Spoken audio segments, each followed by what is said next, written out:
So we're to the part in the story where now a covenantal agreement is being established between Yahweh and his people. Now we hear that word covenant a lot in church. What exactly are we referring to by way of covenant? Well, a basic definition of a covenant is that it's a treaty, a compact, and an agreement, you could say, or an association between two parties with various responsibilities and benefits and penalties.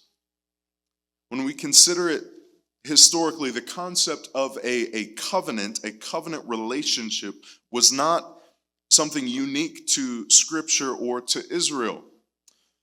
One author writes, quote, "Covenants or treaties, either identical or similar to those mentioned in the Old Testament, were common all across the ancient Near East, in the lands and regions known today as Egypt, Iraq, Syria, and Turkey," end quote. So this ancient Near Eastern practice, this covenantal structure, was a common mode of operation in those days among ancient peoples. Another author writes this: "The covenant at Mount Sinai, the covenant agreement at Mount Sinai, was a suzerain vassal treaty between Yahweh and Israel." And all God's people said, what does that mean? Suzerain vassal treaty. Here's what it means.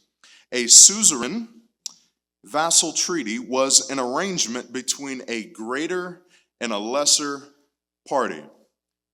So all the kids say suzerain. You got to do this when you say it. Suzerain. Suzerain, okay? And then you need to say vassal. Vassal, right? Got it? Does it make sense? Suzerain. Vassal. Who's stronger? Suzerain is, right? Okay, so that's what we're talking about here. In a suzerain vassal treaty, the greater party provided benefits such as military protection and land grants to the lesser party, the vassal. In response to this, the vassal owed the suzerain financial tribute and consummate loyalty. Consequently, vassals could have only one suzerain, only one boss. For to take another lord or father would be tantamount to treason, end quote.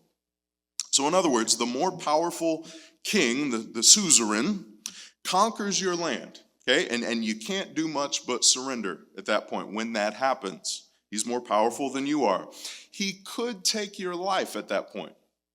He could just slaughter your whole town, or he could settle with you a covenantal agreement. He could make an arrangement with you where you and your kingdom and your family commit to serve and obey him, because he's the new boss. And likewise, he promises to provide care for you and meet the needs of your people.